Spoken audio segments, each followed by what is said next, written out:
The wind blows strong as you pass over the rugged landscape of the moor. In the distance, you notice a building which you start to walk towards as the rain becomes heavier. Luckily, you realise that the building is an inn, so you enter and decide to stay the night. After eating by the glowing fireside, the landlord takes you to your room for the night. Room 5. You get yourself ready for bed when you notice something in the mirror. A shape like a person. You focus on the mirror and walk up closer when a woman appears, replacing your reflection. She stares deep into your eyes with a look of sadness. You see that she's holding what appears to be a baby, who starts to cry. You freeze to the spot where you stand, terrified, until she fades away and your reflection reappears.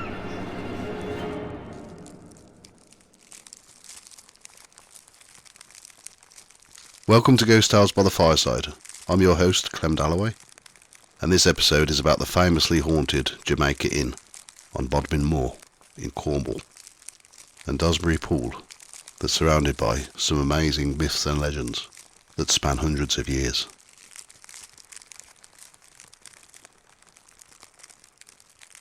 In the hamlet of Bolventer, on Bodmin Moor in Cornwall, stands the infamous Jamaica Inn. An inn has stood on the same spot since 1547, but the present building was erected in 1750, which saw extensions in 1778, adding a coach house, stables, and a tack room. The inn once stood alone as a place to stay overnight for people who were travelling over the wild and dangerous Bodmin Moor, but later a church was added along with a parsonage and a school to please the residents of the area. Cornwall was known as a haven for smugglers and wreckers in the early 19th century, so its isolated location was the perfect hiding place. The wreckers would trick ships by using lights which they installed on the coast to lure the ships in so they'd hit the rocks before reaching the shore. The wreckers would then take all of the valuables from the now shipwrecks. It's well known that smugglers in the area used around 100 different secret routes to move their contraband around. It's believed that 50% of the brandy and a quarter of all the tea in the UK was smuggled into the UK through the coasts of Cornwall and Devon. It was long believed that the name of the inn came from the Jamaica rum that was smuggled into the country and was stored at the inn. But recent studies find that 2 members of the local Trelawney family, who were landowners in the area, were governors in Jamaica in the 18th century. When Daphne du Maurier was riding across Bodmin Moor with a friend, it became foggy and they got lost. Luckily, their horses carried on and took them to the Jamaica Inn, where they stayed for a few days to recover from their ordeal.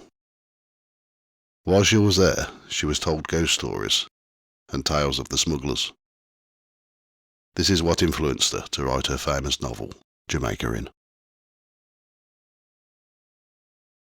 Stories of ghosts have been reported in the Jamaica Inn for many years. Many years ago, a man, unknown to locals, was in the bar enjoying his pint of ale when someone came into the inn and asked him to go outside. He never returned. His body was found the next morning on the moor. The murderer was never discovered.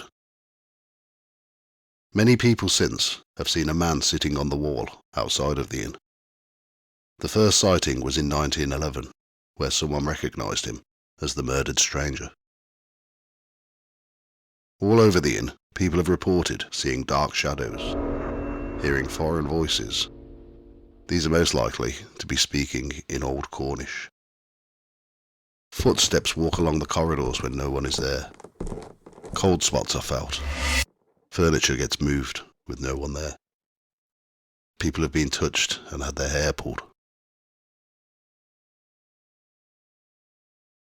A couple staying at the inn went to bed one night and were woken up by a man who was stood by the bedroom door. They felt freezing cold, but stared at him. both wondering what he was doing in their room, when they noticed that he was wearing a tricorn hat, a cloak, and an old-fashioned overcoat, which was tight at the waist. He walked slowly past the end of the bed and walked into the large wardrobe, disappearing. As soon as he disappeared, they both felt the room go back to normal temperature. The next morning, they told the landlord, who replied by saying, "The old boy always goes through the wardrobe when he returns to that room." The ghost is said to be that of the notorious highwayman, Jack Trevellis, who is said to have been put to death nearby to the inn. In room 5, people who looked into the mirror have seen a woman holding a baby who stares back at you. People have also reported the sounds of a baby crying too. The woman is believed to be a lady called Mary, who in 1831 turned up at the inn, claiming that the baby belonged to the landlord, Thomas Dunn, who was a married man. She just wanted him to recognise that he was the father of her baby. A man who was visiting family in Launceston decided to stay at the Jamaica Inn while he walked across Bodmin Moor. He was given room 5 for the night, and after eating he retired to his room. After washing and getting ready for bed, he noticed something in the mirror.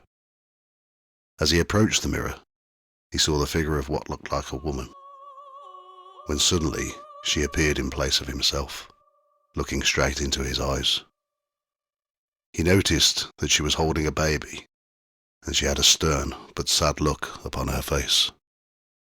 She appeared for around 30 seconds before fading away, and once again revealing his own reflection. He decided to stay in the room, but didn't sleep all night. The next morning, he went back to Launceston to visit his family, and told them about what had happened. His father told him that years ago, when he stayed at the inn after crossing the moor, he stayed in the same room and experienced the exact same thing.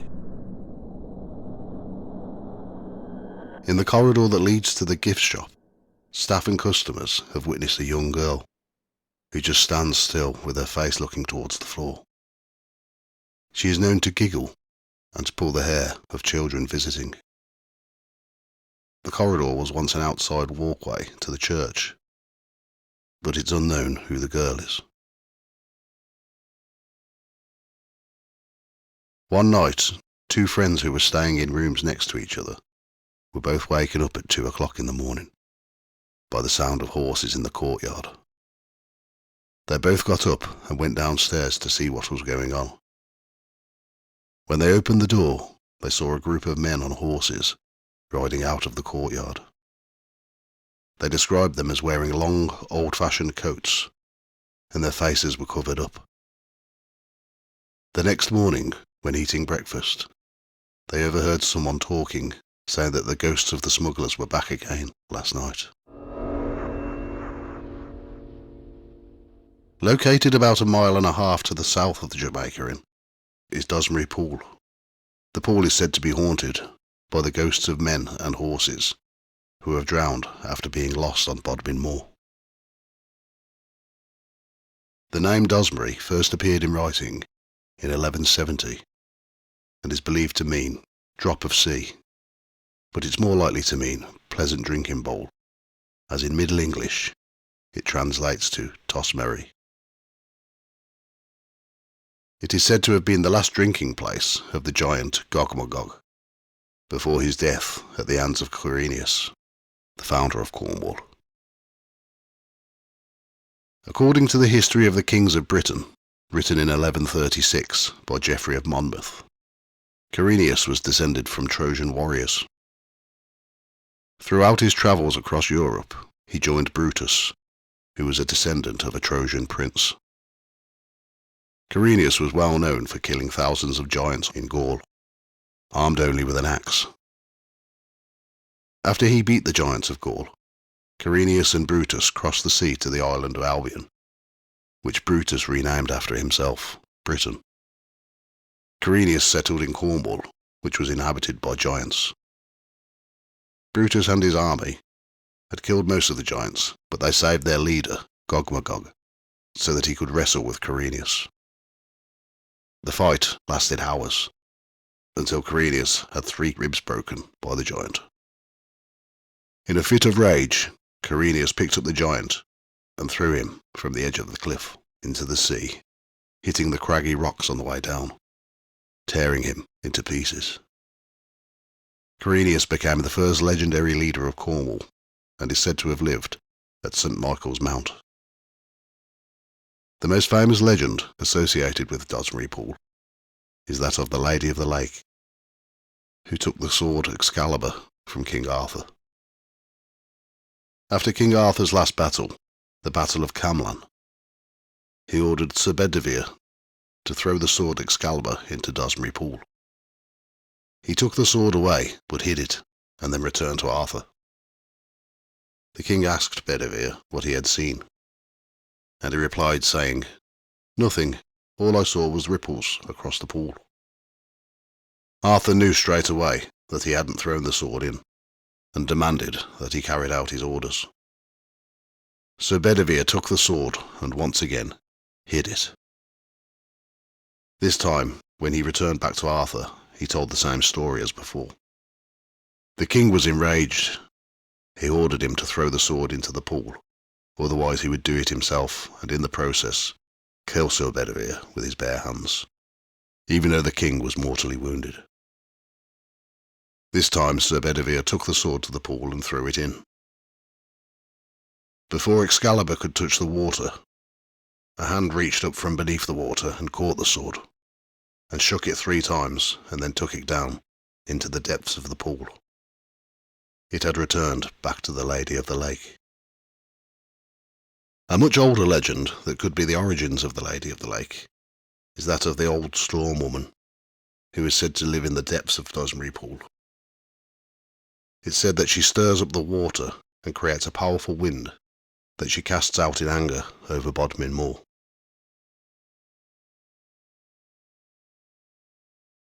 In the 17th century, a magistrate known as Jan Tregeagle was known for being an evil man. Stories circulated that he had murdered his wife and children, and then married a succession of heiresses, killing them for land and money. He was said to have stolen the inheritance of an orphan and sold his soul to the devil. He bribed the clergy to bury him in the churchyard of St. Brioch, but not long after his death, his soul was summoned to stand in court. A debtor who hadn't paid his loan back was taken to court by the moneylender, and the only person to witness the loan payout was the now dead Jan Tregeagle. The debtor denied taking out the loan and in court said, if Tregeagle ever saw the money paid, may he appear and declare it. Straight away there was a flash of lightning, and the ghost of Tregeagle appeared in the witness box. He said with an angry, evil tone, "You have found it easy to bring me here, but you will find it harder to put me away again." He then jumped at the debtor with intent to kill him. The debtor noticed a newborn baby and picked it up, as a newborn's innocence will keep the evil spirits away. A vicar was brought in, who then banished the evil ghost of Tregeagle to Dozmary Pool, to empty the water out with a limpet shell with a hole in it, while under the watch of demons until Judgment Day. One night, during a terrible storm, he escaped the demons and made his way to the hermitage at Roche Rock, where he stayed for 2 days, screaming until the priest banished him to Padstow. Another priest then set him another impossible task of weaving ropes from sand at Gwenor Cove until the end of time. Thank you for listening to Ghost Tales by the Fireside. If you enjoy this channel, please subscribe and give me a thumbs up. You can find more information about episodes on the website ghosttales.co.uk, and there's a Facebook page, Ghost Tales Podcast, and Instagram at Ghost Tales Podcast. Over the next month, as it's October and coming up to Halloween, I'll try and release a short episode each week.